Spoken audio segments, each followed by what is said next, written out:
All right, we are now learning HaYom. These are sayings by the previous Lubavitcher Rebbe. The previous Lubavitcher Rebbe was the 6th Lubavitcher Rebbe. What we learned in the beginning of our classes today was from the first Rebbe of Chabad. When he passed away, his son took over, and when his son passed away, then his grandson took over. In any case, it came the 6th Lubavitcher Rebbe. He was the first one to actually leave Russia. He was the last 10 years of his life was in America. And he passed away in America, and our Rebbe took over. And our Rebbe, he gathered sayings from the previous Lubavitcher Rebbe. And these are sayings of the previous Lubavitcher Rebbe. Here they are. The term Chassid, what does it mean, Chassidim? The term Chassid is an ancient term. It's not just something that was made up, the Chassidim, it was made up recently. No. It's an ancient term that applies to Adam. They can't get more ancient than that. Adam was the first man. So it's at least, it's 5,783 plus years old. Adam, it says, was a Chassid. Adam Chassid haya. Why do we say that Adam was a Chassid? What does it mean it was a Chassid? It describes perfection, excellence in intellect, and or in emotive character traits, or in both. If you say this person is a Chassid, it means that he's really devoted to God in his mind, or really devoted to God in his emotions, or both. That's in general. But Chabad, we sort of use this a little bit differently. The Chabad Hasidic doctrine, the word Chassid means a person who recognizes who he is,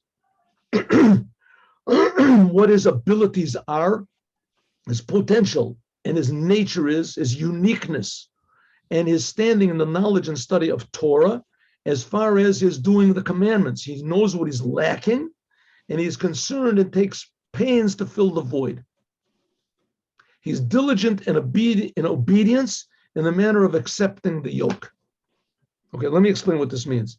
It means a chassid is a person that does not rely on his own understanding, but rather he is devoted to what the Rebbe says he should be doing. The idea of a Rebbe is like the Mashiach, is a person that reminds us always of our potential and how we have to reveal it and how we're not doing it, at least completely, to always spur us onward to do more good and to turn away from more bad. In other words, turn away from bad. Don't be lazy. Don't be jealous. Don't be, vindictive. Don't be sarcastic. All these natural things that sometimes feel so good that people get into, and it can be very, very fine. The Rebbe is always an example on how to be a chassid, to do more good and to refrain from even the finest, most delicate aspects of selfishness and bad. That's what's called accepting the yoke. Accepting the yoke, like an ox does whatever the master tells. So we do whatever the Rebbe tells us in order to improve our service of the Creator and to bring out potential we didn't know that we had. That's first half of today's. The Tzemach Tzedek, the third Rebbe of Chabad, said when he heard this being said, that's what a chassid is. A chassid is a person that he always tries to increase the good qualities that he has and always tries to minimize or to eliminate the bad qualities he's got. Said, my grandfather, the first Rebbe of Chabad, he is the Moses of Chassidut Chabad. He's the Moses. He received the Torah. He began, the first Rebbe of Chabad, the one that said that saying that I just told you.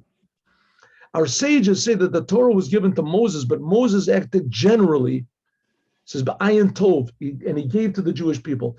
The constant fire related to the teachings of Chassidut Chabad was given by the Magi to my grandfather, the first Rebbe. My grandfather acted generously, and he gave it to anyone who occupies himself with the study of Chassidic teachings. And there's thousands of books of Chassidic teachings. And if you don't know what that is, go to your local Chabad house and ask him what it is. In almost every city, there's a Chabad house. I'm absolutely certain that whoever teaches another and arouses another person, that constant fire is assured of his reward, that his merit will never be extinguished. I'm sorry, I wanted to just change something over here. This, what he said, the previous narrative is not talking about what I just said. It's talking about what we said yesterday, because this is talking about the second years where there's two udders. So what he's referring to is, there's a saying, Eish tamid tukar al mizbeach lo tichbeh. It's in the book of in the first chapter of of Leviticus. There has to be a constant fire burning on the altar. Said the Rebbe, the constant fire is a fire of love to God, and that extinguishes all the bad things. Lo, the negative things, tichbeh, puts out all the negative things. Constant fire to God. That fire of enthusiasm to God, that extinguishes all the negative, all the low things. The lo tichbeh. He said that the first Rebbe of Chabad, he gave this fire to all of his Chassidim. That's what it, and he made it sure that lo tichbeh, that it'll never be extinguished. The light of Chassidut will never be extinguished.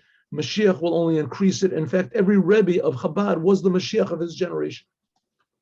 As we'll talk about more, God willing, tomorrow. Thank you very much for coming. 3:00, God willing, there will be a class. We started yesterday, and we'll continue talking about the two tabernacles, the one, the heavenly one, and the spiritual one, and what that means to us. Hope to see you at 3:00. God bless you all. Have a good day with Mashiach now.